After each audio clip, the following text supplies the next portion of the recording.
Hello, hello, and welcome to another podcast episode of Overpowering Emotions, where I talk all things big emotions, emotion regulation. Today, I actually wanted to talk about the science of emotional contagion. Our brains are wired to pick up and mirror emotions. I always talk about how our nervous systems really kind of talk to each other. And we've got these mirror neurons in our brain. And that's what's really happening. So these mirror neurons, it's brain cells that fire when we see someone else experiencing an emotion. So for example, if a child smiles at you, your brain sort of automatically lights up as if you're smiling as well. If a coworker walks in frustrated, your brain is going to register that frustration and maybe make you feel more tense, right? Versus if they walked in with a bright smile. This is a very automatic process. We don't have to think about it. Our brain just absorbs and reflects whatever those emotions are around us, and it can spread in seconds. This was really useful for survival. Early on, it helped humans, back in caveman days, pick up on whatever danger was around them immediately, right? We needed to be able to immediately see if there's danger and act. It also really helped us bond with others as well, which was also important. We needed to be part of the tribe. But today, that means if we surround ourselves with stress, with frustration, with negativity, with crisis, the world just seems to be in a constant crisis, we are absorbing that energy without even realizing it. And guess who absorbs our emotions the most? Children. They are emotional sponges, especially young ones. They don't have strong emotional boundaries yet. And so that means they are taking on all of the feelings of people around them, and especially the important adults around them. If we're feeling stressed, they feel it. If we're frustrated, they absorb it. If we're calm and steady, they're going to pick that up too. This happens before they even understand what emotions are. Babies start to mirror their caregivers' faces before they know what happy or sad, what those even mean. We see this all the time with babies and they're looking, right? And we see a lot of that social referencing. In the classrooms, it's huge too. I mean, it's not just parents, it's a teacher's mood. They can set the emotional tone for the entire classroom. A stressed, overwhelmed teacher really creates an environment where kids feel the same way, even when they don't know why, right? And they can't pinpoint it. That's why our emotional state is one of the biggest predictors of a child's behavior. And so, any talk that I do, any consultations that I do, or therapy that I do, I'm always working on changing, adults' behaviors first, working on their emotion regulation first. I'm never going to teach a child how to regulate their emotions if they're going back into a really tense environment. Okay. So we want to think about that, but we can use it to our advantage as well. So first, we have to stop the negative emotions from taking over, right? We want to use emotional contagion in a way that's going to help kids.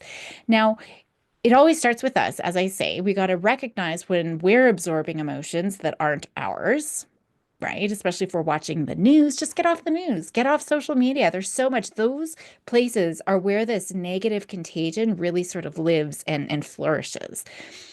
So we can kind of step back and think about, is this feeling mine? Or am I picking it up from someone else or from the environment around me? It's important that you're creating emotional boundaries. So if someone around you is in a negative mood, imagine yourself sort of in this protective bubble that keeps their energy out. I actually did this a lot when I first started therapy, just taking on, and I was working with really hard situations, really severe abuse and neglect, and just lots of things going on. And I could imagine myself surrounded in this, I kind of had like this rosy colored force field around me to sort of protect myself, to be able to be empathetic, but be able to not absorb, that energy into me. That can be really helpful, even just imagining, but even taking breaks from any emotional overload, right? Do whatever you need to do to keep your own emotions protected from other people's, especially, if you go into a meeting and it's really tense, what can you do to kind of shed that off, just to shake it off a little bit and making sure your emotions aren't seeping onto your kids. It's okay. Of course, I'm always saying you need to feel anger and frustration and grief and sadness and all of those things just as much as kids do. We just need to be able to model good emotion regulation and not try to bottle it up and say everything's fine. Kids can pick up on that. So our job is really to be this emotional thermostat, not the thermometer. right? A thermometer reacts to the temperature around it, right? A thermostat sets the temperature. So we are going to be a thermostat, not a thermometer. Okay. We need to be an emotional thermostat for kids. They take their cues from us. So we really got to do this by setting the tone before chaos happens and not being affected if they're coming home and they're stressed and you're in a happy mood, that you're not snapping back if they're snapping at you, right?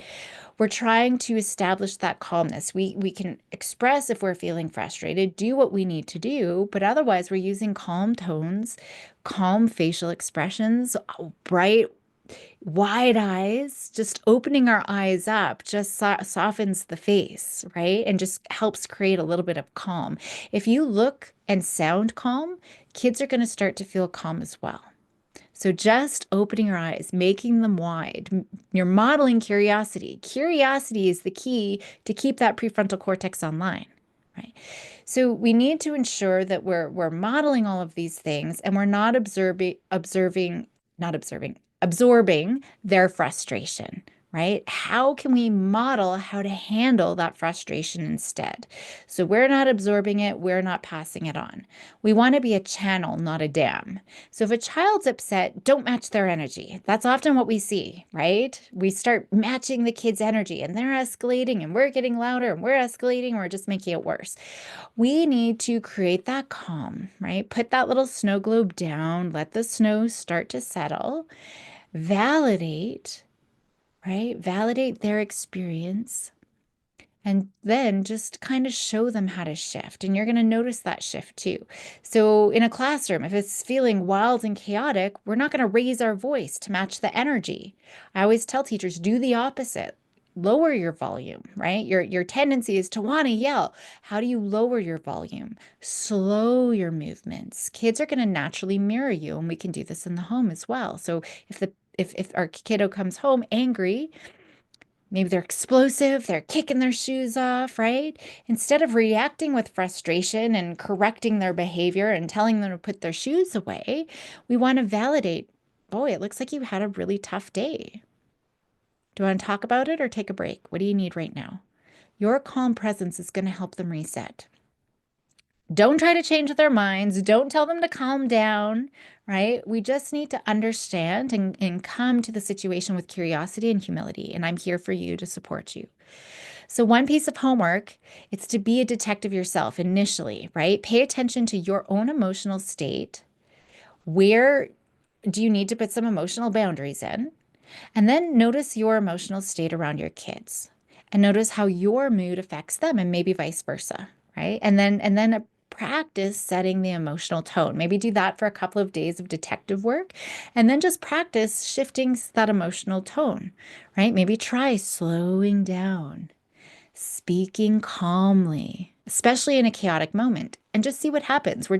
I don't know what's going to happen, right? Normally, I say as soon as we start changing our behaviors, we're going to see an increase in their behaviors, and that might happen. So we just need to pay attention. We want to teach kids about emotional contagion too. First, we're going to play this detective, we're going to set that tone. But over time, we can use that. We can show things like videos or music just to see how they're affected by those, right? And then we can start to reflect on whether or not, how did they feel better or worse listening to the music, watching the video, and then in relationships and interactions, have they ever felt better just because someone smiled at them? Right? Start being detectives, seeing how their mood is affected by others around them and what others do, right? I know if I'm up and smiling, like walking down the street and smiling and saying hello, other people usually reciprocate. But if I'm scowling, they're like, they're going to be more snippy at me. You can even experiment with those kinds of things. It's really helpful, though, for kids to understand that they can catch emotions, but they can also learn to control, what they want to pick up and what they want to spread. Okay, that can be really helpful, especially when we're in calm moments, right? So going and practicing that quite intentionally, quite purposely. It can be helpful to recognize those emotions and notice how their mood is shifting when they're changing their energy levels as well. Teens especially really need to work on this. There's a lot of emotional contagion at school, and if they're coming home drained, we can ask them, what kind of energy did you pick up from others today? What were your and what was your energy like through the day? What was other people's energy like through the day? Right? Just starting to look at all of those kinds of things and see if they can just experiment, hanging out with different people with different energy or you know, exerting different energy and what happens. That self-awareness is really the first step to being able to manage emotions.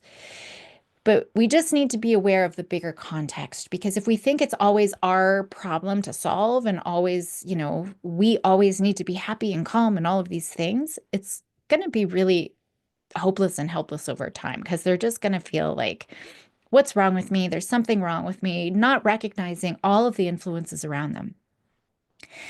So I kind of alluded to social media, but I really can't talk about emotion contagion without talking about social media because that definitely affects our emotion regulation. First of all, screens just affects the part of the brain that helps us self-regulate and manage our emotion. And so kids aren't getting the practice to be able to self-regulate when they're on screens. But social media specifically, it's not neutral. It's designed to trigger emotions. Whatever the emotions, whatever the platform, they all thrive on high emotional engagement. And where do we feel the strongest emotions physiologically in our brain? It's usually those unpleasant, uncomfortable emotions: fear, stress, anger.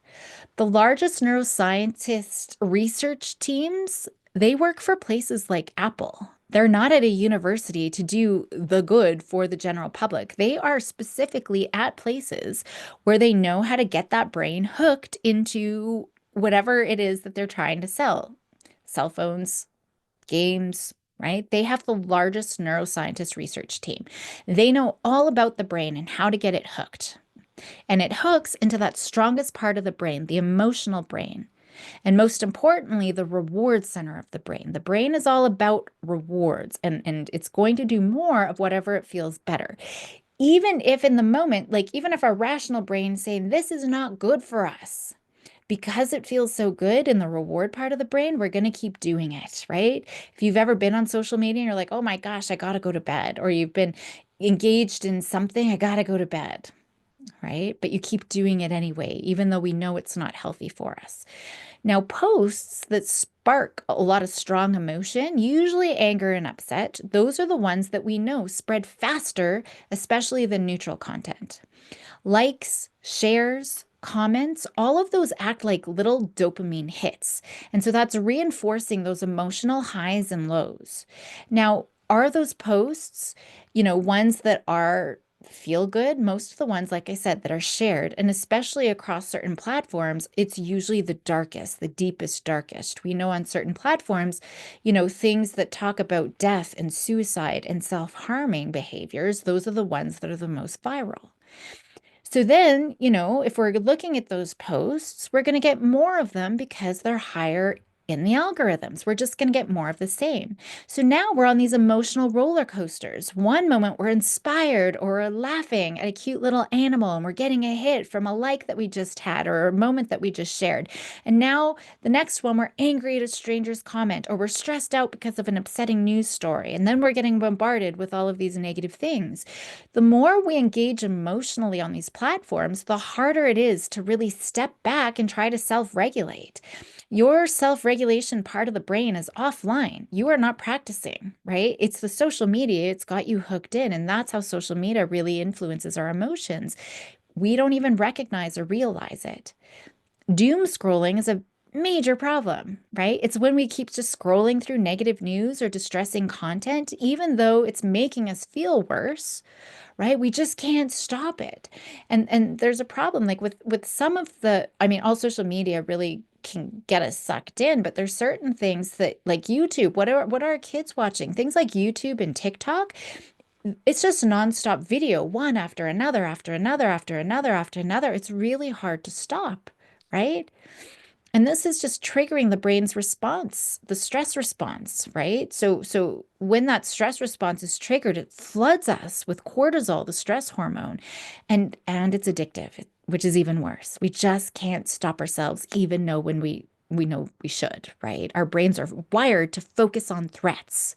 It's a survival mechanism. Even though our rational brain just knows it's online, our physiological, our body and our nervous system and that emotional brain doesn't know the difference. And so social media is really exploiting us and exploiting that survival mechanism in our brain by feeding us content that keeps us engaged, even when it's really harmful. So the result is we see increased anxiety, stress, emotional exhaustion, just a sense of helplessness from just seeing so much negativity without any solutions. And then we see sleep problems, right? Because scrolling at night keeps our brains overstimulated and we just can't get out of it. So, this is a major area where we really need to protect ourselves and protect our kids from the emotional overload. All of the teens that I work with and young adults who do get off of social media, it's transformative. Like, truly, they just feel like, why didn't I do that before? They can see such a difference in their mood and their outlook, in their energy levels, right? I think that that's really important to think about. I do have other episodes on this, so check that out, right? I've got lots that I do talk about screens and different resources. I'll put some in the show notes. But just quickly, just a couple of ideas I want to talk about. For sure, we want to be intentional with social media or screens. Before you open any screen or any app, ask yourself, why am I going into this? Is it to connect with friends? Is it to learn something new? Or is it just to consume, just to pass time? I'm bored, right? Or whatever. We want to do that ourselves. We want to model that. And we want to make sure kids are asking, why am I picking up my phone right now? The only two times I pick up my phone are to take a picture or to do Duolingo, right? But I've got a set time when I'm doing Duolingo and I make sure it's not going to, get in the way of anything else. We want to avoid any mindless scrolling. If you don't know why you're picking up the phone or that kiddo can't express the purpose of why they're picking up that phone or that screen or whatever it is, don't pick it up. Look at who you're following. Follow accounts that bring joy and growth and balance in your learning and teach kids that too, right? I would set a scroll cutoff, right? After a minute, I wouldn't even just get into scrolling, to be quite honest. I don't use social media, obviously, for things like this, getting my podcast out, but I don't go on to social media. I actually have a software program that just I'll put it in and it will just send it out to all of my social media. So I don't have to go into social media because it's so easy to get sucked in. But no more than a few minutes, definitely not before bedtime, at least a couple of hours before bedtime. Have a do not disturb mode, right? Or some app that just blocks for better focus and just to help you because it's really hard to self-regulate on these screens, especially if they're meant to suck us in. Better yet, I would just put the phone away in a different room completely, right? Instead of tech-free times, maybe just teach your kids and have a life that's tech-free always. Your life is tech-free. But then maybe you get tech at certain times for certain purposes, right? Versus normally what we have is a tech-filled life, except for these couple of times. Flip it around, right? Um, One thing that I've done that's actually quite magical is turning it into black and white. Turn your phone into black and white. All of the colors and all of the apps, it's like a little Vegas slot machine, right? That's just like trying to grab your attention. Turn it into black and white. I actually have a little button that, when I go on to do Duolingo, I'm always in black and white, but like pictures and stuff like that, I've just got a button that I can quickly turn it to color. But then I turn it back to black and white. It really does make a difference. Whatever you do, definitely have breaks. Those are very important. I would make real rules like no phones anywhere in the room when there's meals, right? If it's on the table, even if you've turned it off, even if you've got it turned over, it's still there and our brain is still hooked into it. And we're still going to think, even subconsciously, about that. We want it out of mind, out of sight. If kids know that it's not accessible, their mind isn't going to be hooked into it, worrying about, what messages they're missing. Definitely get it out of their bedrooms. That's so important because all of the negative effects that we see of screens is worse when kids have access in their bedrooms. Curate, curate their feed. That's okay. Curate your feed, curate your kids' feeds, Just make sure there's some emotional balance. Unfollow anything that's toxic, anything that's triggering. That's really important. Follow pages that focus on things that you love, maybe mental health, but positivity, real life connections, all of those things are important. Only engage in meaningful conversations. Don't get into reactionary comments. I don't even look at comments, right? You want to make sure you're engaging in something meaningful. Teach kids to regulate their emotions online as well. Ask them, how do certain posts make you feel, right? What kinds of things make you feel good and give you energy? What kind of things suck you, suck the soul out of you, right? Help them recognize when they're emotionally overwhelmed. Replace any scrolling with real world activities. So, we're not just going to take the phone away, we're actually going to fill it. Maybe we're going to go for a walk. We're going to listen to music. My girls love going. We've created most people are opening up their houses, like open concept. We're closing in walls, and we've got one little room that's just cozy, and we've got a record player in there, and the girls just love going in and listening to music. Maybe it's calling a friend instead of turning on social media and messaging, right? We're doing art, maybe do journaling, getting outside. I mean, that's huge too. Just having those really healthy outlets, that's going to be important. So I'm going to have a little sort of list of things to do, like tracking your emotions while using social media, noticing how different types of posts make you feel, paying attention to your stress levels, notice if your mood shifts, any emotional triggers, right? Looking at how you can make your life a tech-free life, maybe with time blocks where you have access to techs. Right, or to any of the tech things, that's going to be important. But really, you might even want to try like 24 hours. If you think you could do that, I mean, okay, do a 24-hour social media detox and notice how your emotions shift. But I would actually encourage you to go even longer. How long could you go, right? Could you go for a week, 2 weeks, right? The longer you go, if you can do a whole month, you're really going to help detox, pull your brain and the reward system of your brain out of those hooked social medias that are trying to keep you addicted to it. So I'll leave it there. I'll have some more notes and ideas in the show notes, but enjoy the rest of your day. For now, help those kiddos be bold and courageous, and I will see you next time.